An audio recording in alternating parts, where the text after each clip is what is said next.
Je vais commencer par me présenter. Je m'appelle Clara, j'ai 21 ans, j'habite à Marseille, je fais des études en master de neurosciences et c'est ma troisième année que je marche avec le Seigneur suite à ma conversion à Medjugorje. Donc j'aime bien dire que j'ai fait une rencontre avec l'amour de Dieu et surtout avec l'amour de Marie. Et donc c'est pour cela que je suis ici ce soir pour vous raconter comment j'ai rencontré le Seigneur. Oui, pardon, le micro. Alors, me remettons dans le contexte, je suis née dans une famille catholique.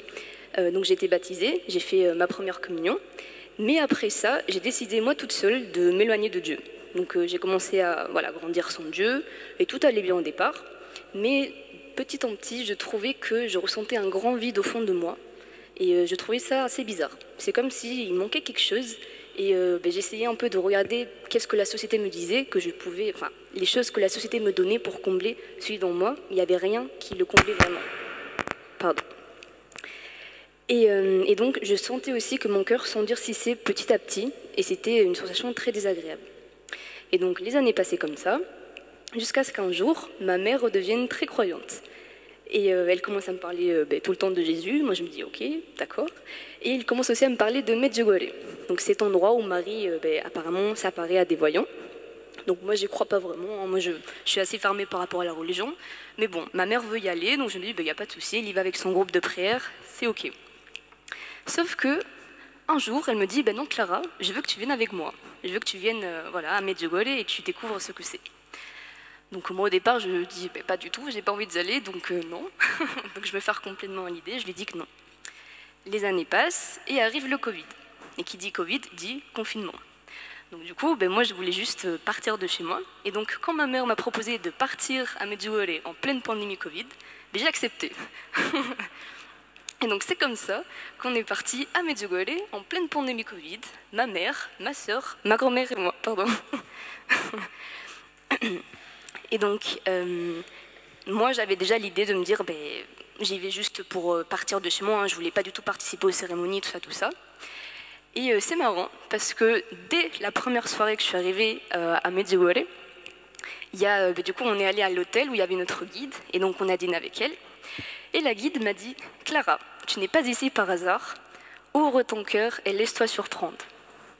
J'ai fait, bon, elle a raison, je suis en pleine pandémie Covid à Medjugorje, donc peut-être que je devrais faire un effort pour une fois et donc essayer de m'ouvrir. Et donc c'est ce que j'ai fait. Le lendemain, on a un peu visité Medjugorje comme ce que font tout le monde. Donc on a un peu, on a vu les églises, on est allé on a monté les monts, tout ça. Et on a fait le programme. Donc c'est-à-dire qu'à 18h, il y a le chapelet, à 19h, il y a la messe, et à 20h, il y a l'adoration. On m'a dit que j'allais 3 heures à l'église, j'ai fait même pas en rêve, hein. Il n'y a aucune possibilité que je passais 3 heures là-bas. Si, Marie, elle est très forte, c'est ce que j'ai fait. Et donc, à 18h, on a commencé avec le chapelet. Et moi, quelque chose qui m'a vraiment impactée, c'est vraiment la foi des gens. J'étais hallucinée de voir comment les gens, je ne sais pas comment expliquer, mais ils rayonnaient de quelque chose. Et vraiment, ils rayonnaient la paix. Vraiment. Et moi, ça me mettait en colère, parce que je me disais, mais pourquoi ces personnes ont la paix et moi, j'ai pas la paix. Vraiment, ça me frustrait. Et après, on est allé à la messe. Donc la messe, je ne comprenais pas à ce moment donné, donc voilà. Et après, l'adoration. Et l'adoration à Medjugorje, vraiment, c'est incroyable. Déjà, le silence, tout le monde est en silence, c'est hallucinant pour acquérir la présence de Jésus. Mais surtout que c'est à l'air libre, donc tu as le coucher de soleil, tu as la musique de Medjugorje qui est vraiment magnifique. Et moi, j'avais beaucoup aimé, pas parce qu'il y avait Jésus, parce que j'y croyais pas, je croyais pas en la présence réelle de Jésus, mais parce que le coucher de soleil, c'était magnifique. Et donc, après l'adoration, on va à l'hôtel, et du coup, on dîne avec la guide. Et la guide nous annonce une nouvelle, et nous dit, les filles, demain, vous allez assister à une apparition publique de Marie. Parce que Marie, des fois, elle s'apparaît en public avec les voyants. Et là, ma mère, elle fait « Waouh, c'est trop bien, on va voir Marie, tout ça. » Moi, je suis là, je fais « Ok, j'y crois pas forcément, mais pourquoi pas ?» Donc, et en plus, oui, petite parenthèse, la guide, elle nous dit « Oui, vraiment, ça arrive pas tout le temps, c'est vraiment Marie, elle veut vraiment vous voir. » Moi, je dis « Ouais, bien sûr. » Et donc, le lendemain arrive, donc on y va à l'endroit de l'apparition. Et donc, on arrive 2 heures en avance. Super, on commence à prier le chapelet. Moi, je me dis, bon, il n'y a rien d'autre à faire, donc on y va. Et donc, les heures passent, tout ça. Et à un moment donné, la voyante arrive. Donc, elle prend le micro, elle se met devant nous à genoux, et elle commence à prier le chapelet encore. Donc je me dis, bon, ok, ça va durer longtemps, donc moi je ferme mes yeux et j'essaye de faire que le temps passe. Et à un moment donné, la voyante s'arrête de parler et j'entends autour de moi des personnes qui disent, s'il vous plaît, silence, faites silence, tout ça, tout ça. Moi je ne comprends pas ce qui se passe, donc j'ouvre les yeux et là je vois la voyante qui est en extase. Donc c'est une image assez choquante parce qu'elle était vraiment à genoux, elle regardait vers le haut et elle parlait. Mais je ne comprenais pas ce qui se passait. Et c'est là où j'ai eu une très très belle grâce de la part de Marie, c'est que j'ai pas eu à comprendre ce qui se passait, parce que tout d'un coup, je ne sais pas vraiment comment expliquer, il n'y a pas de mots exacts pour expliquer, mais j'ai senti comme quelque chose qui venait et qui m'englobait, m'encerclait. Et c'était quelque chose que je n'avais jamais expérimenté, mais c'était comme une présence qui me faisait un câlin, et ça me faisait vraiment du bien.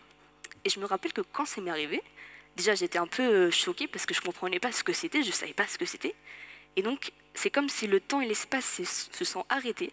Et c'était moi et cette chose qui est apparue quand la voyante avait son apparition. Et je ne sais pas combien de temps je suis restée comme ça, jusqu'à ce qu'à un moment, j'ai eu une seule pensée qui est venue à mon esprit, et c'était celle-ci. Waouh, mais Marie, elle est vraiment là en fait. Elle est vraiment devant moi. C'est pas une blague ce qu'on me raconte. Et juste après ça, j'ai senti mes larmes qui montaient à mes yeux. Et là, je me dis, ah ouais, parce que comme je vous ai dit avant, mon cœur, il était très, très endurci. Et donc, le fait de sentir que j'allais pleurer, mais avant, je ne pleurais jamais. Je me dis, waouh, c'est vraiment, il y a quelque chose qui se passe ici, c'est vraiment fort. Et au moment où j'allais commencer à pleurer, il y a quelqu'un dans l'assemblée qui a un peu fait du bruit, donc ça m'a un peu déconcertée. Et donc, j'ai senti comme si cette présence repartait. Et là, l'apparition finit. Donc tout le monde se relève, fait comme, voilà, c'est bon, c'est fini. La voyante nous donne le message de Marie. Et moi, je me dis, attends, il vient de se passer quoi, là? Je vais voir la guide et je lui explique, madame, il vient de m'arriver ça, je ne comprends pas ce qui s'est passé. Et là, la guide me regarde, me fait un beau sourire, elle me dit, tu sais Clara, Marie l'a dit, si vous saviez combien je vous aime, vous pleuriez de joie. Donc en fait, Marie, quand elle s'est apparue, elle a vu tout le monde, elle m'a vu moi, elle m'a vu que j'étais fermée, et elle a décidé de me faire expérimenter son amour. Un amour qui est juste impossible d'expliquer, mais tellement magnifique, et c'est l'amour qu'elle ressent pour moi, mais pour chacun d'entre vous. Donc Marie, elle est vraiment là, Medjugorje. Mais bon, comme je vous ai dit, moi j'étais très fermée, donc je me suis dit, non, c'est l'effet de groupe, c'est dans ma tête, c'est pas vrai. Donc j'ai mis de côté. Et donc on est ensuite allé à la messe, donc la messe, ok, et ensuite l'adoration. Après ça, on rentre à l'hôtel, et là, notre guide nous dit qu'elle compte aller prier au Mont des Apparitions. Là, je me dis, pourquoi pas, ça peut être sympa, une petite escapade de nuit, donc allez. Donc on y va, moi j'arrive en haut, il n'y avait pas grand monde, donc je décide de me mettre sous la statue de Marie. Et donc, je m'assois, et là, pour la première fois, je fais quelque chose que je n'avais jamais vraiment fait, c'est-à-dire prier. Mais vraiment avec une intention de me communiquer avec Dieu et Marie. Donc je vais vous dire exactement ce que je leur ai dit. Ok, je ne comprends rien de ce qui se passe ici, mais je ne peux pas nier que je sens quelque chose.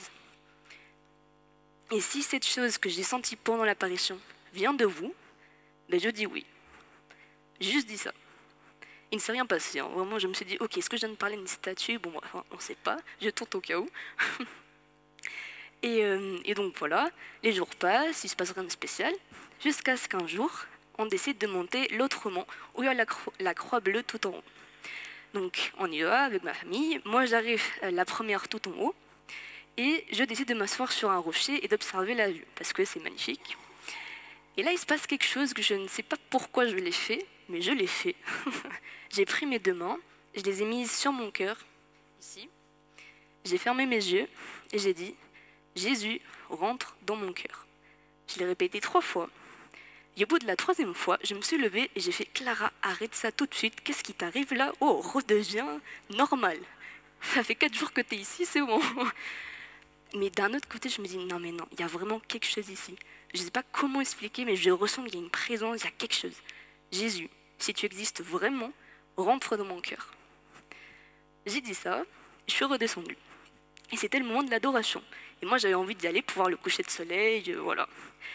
Et donc on arrive, je m'installe au dernier bond possible, hein, tout au fond, bien évidemment, et je regarde le ciel, et à un moment donné, je fixe Jésus, le sti. Et c'est là où ma vie a complètement changé, parce qu'au même endroit où j'ai mis mes mains sur la montagne auparavant, ici, j'ai senti vraiment comme une explosion d'amour, vraiment comme si mon cœur s'ouvrait. Vraiment, j'avais l'image d'un rayon de lumière qui sortait de mon cœur. Et au même moment où ça m'est arrivé, Jésus m'a parlé et il m'a dit « Clara, je t'ai écoutée, je rentre dans ton cœur. » Et juste après ça, j'ai eu une vision, enfin Dieu m'a donné une vision, où il y avait deux cœurs et il me disait « Clara, je te change ton cœur de pierre pour un cœur de chair. » Pour ceux qui ne savent pas, c'est une parole qui est dans la Bible. Ézéchiel 36, 26, « Je mettrai en vous un esprit nouveau, je changerai votre cœur de pierre ou un cœur de chair. » Moi, ça, je ne savais pas, j'avais jamais lu ma Bible, donc quand j'ai encore pris ça après, j'ai dit « Waouh, vraiment incroyable !» Et donc, c'était juste magnifique parce que déjà, j'étais en choc. Jésus venait me parler, je ressentais l'amour que Dieu avait pour moi, et c'était juste magnifique. Mais c'est surtout qu'à ce moment donné, j'ai compris qu'en fait, le vide que je ressentais, uniquement Dieu peut le combler. Ça, c'est un peu le message que j'ai envie de transmettre ce soir, surtout aux jeunes. Vraiment, je vois autour de moi plein de personnes, surtout des jeunes qui sont tristes, tout ça, parce qu'ils ne savent pas vraiment... Enfin, bref, ils se sentent tristes. Et moi, je vous dis vraiment, c'est Jésus uniquement qui peut combler ce vide que vous ressentez. Vraiment. Et donc j'étais comme ça, avec cet amour que je ressentais devant Jésus. Mais je me dis, bon, de toute façon, ça va finir comme à l'apparition, ça va partir. Mais pas du tout. L'adoration finit, les gens commencent à partir. Moi, je suis toujours là avec le rayon de soleil qui sort de mon cœur. Je me dis, mais c'est quoi, qu'est-ce qui se passe là? Donc là, je commence à essayer de raisonner, parce que forcément, ton cerveau va essayer de trouver des solutions. Là, je me dis, en fait, j'ai le Covid. Ah, mais voilà, j'ai attrapé le Covid. Ah non, je suis en train de faire une crise cardiaque. Oh, je vais mourir, vraiment. Non. Donc là, je vais à l'hôtel. Je ne sais pas ce qui m'arrive, je suis en train de dîner avec ma famille. Et je me dis, bon, on va aller se coucher. Demain, tout ira bien, tu vas être normale, Clara, il n'y a pas de souci. Donc je vais me coucher. Le lendemain, je me réveille un peu en sursaut. Je me dis, est-ce que tout va bien? Je ne ressens rien. Et là, je me dis, ok, ça va, je suis normale. C'était un rêve. Et au moment où je dis ça, le rayon de soleil revient. Et là, je me dis, ah, en fait, non, Dieu, tu existes vraiment. C'est vraiment à ce moment-là où j'ai dit, wow, mais c'est vrai, Jésus, Marie, vous existez. C'était magnifique, j'étais très contente. Mais ça n'a pas duré très longtemps. Parce que forcément, je me dis, mais si Dieu et Marie, vous existez, mais qu'est-ce que j'ai fait jusqu'à maintenant? Ok, j'étais pas une personne horrible, j'ai pas tué des gens, mais j'ai quand même fait du mal à des personnes. Et j'en étais consciente, notamment à ma famille et à ma mère. Et donc, là, je commence à ressentir une culpabilité immense, et je me dis, eh peut-être faudrait se confesser. Et la confession, ah là là, moi, déjà, je comprenais pas, mais surtout que ça me faisait peur. Et on m'avait parlé d'un prêtre argentin, un franciscain, qui apparemment était super. Donc je me dis, bon, allez, pourquoi pas, je vais essayer.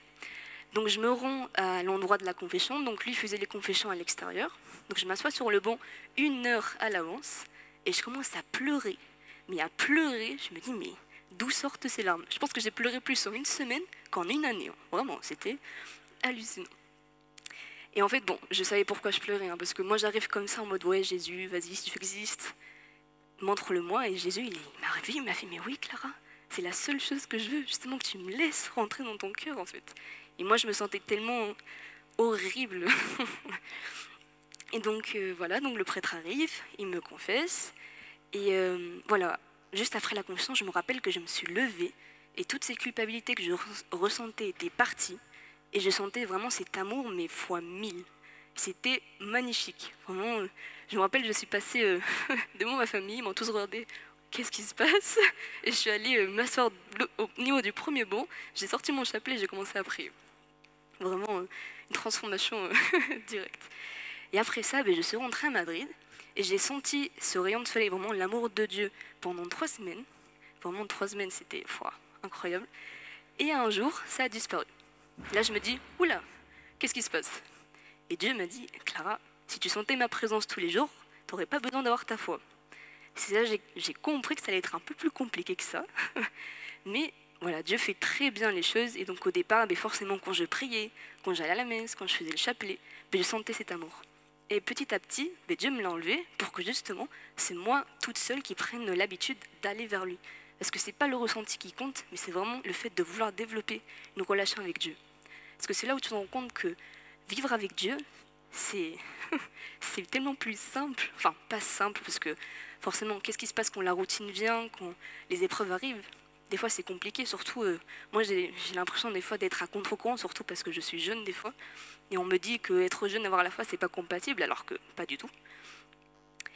Et, et donc, vraiment, avoir Dieu dans sa vie, ça ne veut pas dire que tout va être simple, que ça va être vraiment un tapis rouge et rose de partout, mais c'est vraiment une garantie, une assurance de savoir que quelqu'un veille sur toi. Donc moi, c'est aussi un autre message que je veux transmettre. S'il y a des personnes qui sont voilà, en souffrance ou qui passent par des épreuves, souvenez-vous de ce que Dieu a fait dans votre vie. Parce que je vais être honnête, moi en ce moment, je me sens assez loin de Dieu, mais c'est pas pour autant que je vais arrêter de dire et de proclamer ce que Dieu a fait dans ma vie. C'est pour cela que je suis ici ce soir, pour dire ce que Dieu a fait dans ma vie. Voilà, et pour finir, je vais revenir à Marie quand même, parce que c'est grâce à elle que tout ça s'est fait. Et quand je suis rentrée à Madrid, ma mère, elle m'a dit, tu sais Clara, tu te souviens qu'au départ je voulais aller avec mon groupe de prière. Et en fait, un soir j'ai pris le chapelet, et j'ai senti que Marie voulait que j'amène ma famille, et surtout toi. Et maintenant je comprends pourquoi. Merci beaucoup pour votre attention.